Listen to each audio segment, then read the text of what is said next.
জগন্নাথদেবের আশীর্বাদ থাকে এই 5 রাশিতে, আজীবন সুখ সাফল্য। মেষ রাশি, বৃষ রাশি, কর্কট রাশি, সিংহ রাশি, তুলা রাশি। জ্যোতিষ মতে রাশিচক্রে এই রাশির জাতকরা জগন্নাথ দেবের অত্যন্ত প্রিয়। প্রভু জগন্নাথের কৃপায় এই রাশির জাতকরা সব বাধা পার করে সফল হন। সব ক্ষেত্রে সাফল্য আসে। জেনে নিন কোন 5 রাশির জাতক জগন্নাথদেবের খুব প্রিয়। কর্কট রাশি, ক্যান্সার। জগন্নাথদেবের অন্যতম প্রিয় রাশি হল কর্কট।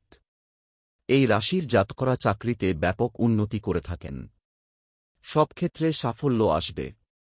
সিংহ রাশি, লেও। প্রভু জগন্নাথের আশীর্বাদ পান সিংহ রাশির জাতকরা। এই রাশির জাতকরা সাহসী, পরিশ্রমী হন। কেরিয়ারে উন্নতি করে থাকেন এই রাশির জাতকরা। তুলা রাশি, লেবরার। জগন্নাথদেবের অত্যন্ত প্রিয় রাশি হল তুলা। এই রাশির জাতকরা সমাজে সম্মান পান। কেরিয়ারে উন্নতি করে হয়। সব ক্ষেত্রে সাফল্য আসে। বৃষ রাশি, টরাস। বৃষ রাশির জাতকরা জগন্নাথ দেবের আশীর্বাদ পেয়ে থাকেন। এই রাশির জাতকরা সব বাধা পার করে লক্ষ্য পূরণ করেন। জীবন হয় সুখের। অন্যদিকে জ্যোতিষ মতে আগামীবার মে অশ্লেষা নক্ষত্রে প্রবেশ করবে মঙ্গল, যার প্রভাবে মেষ, কর্কট, মকর ও বৃশ্চিক রাশির জীবনে সুখ সমৃদ্ধি বাড়বে।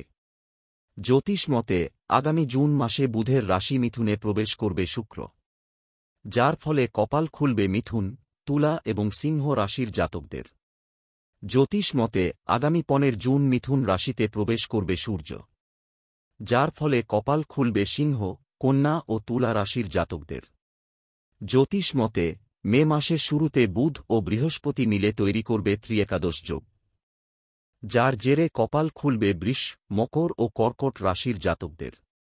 জ্যোতিষ মতে আগামী 7 জুন সিংহ রাশিতে প্রবেশ করবে মঙ্গল। 28 জুলাই পর্যন্ত ওখানেই থাকবে মঙ্গল। এই গোচরে শনি ও মঙ্গল মিলে তৈরি করবে ষষ্ঠক রাজ্য, যার প্রভাবে ভাগ্য বদলাবে বৃশ্চিক, মিথুন ও মীন রাশির জাতকদের। জগন্নাথদেবের আশীর্বাদ থাকে এই 5 রাশিতে, আজীবন সুখ সাফল্য। মেষ রাশি, বৃষ রাশি, কর্কট রাশি, সিংহ রাশি, তুলা রাশি। জ্যোতিষ মতে রাশিচক্রে এই রাশির জাতকরা জগন্নাথ দেবের অত্যন্ত প্রিয়। প্রভু জগন্নাথের কৃপায় এই রাশির জাতকরা সব বাধা পার করে সফল হন। সব ক্ষেত্রে সাফল্য আসে। জেনে নিন কোন 5 রাশির জাতক জগন্নাথদেবের খুব প্রিয়।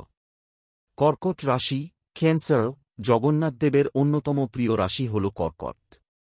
এই রাশির জাতকরা চাকরিতে ব্যাপক উন্নতি করে থাকেন। সব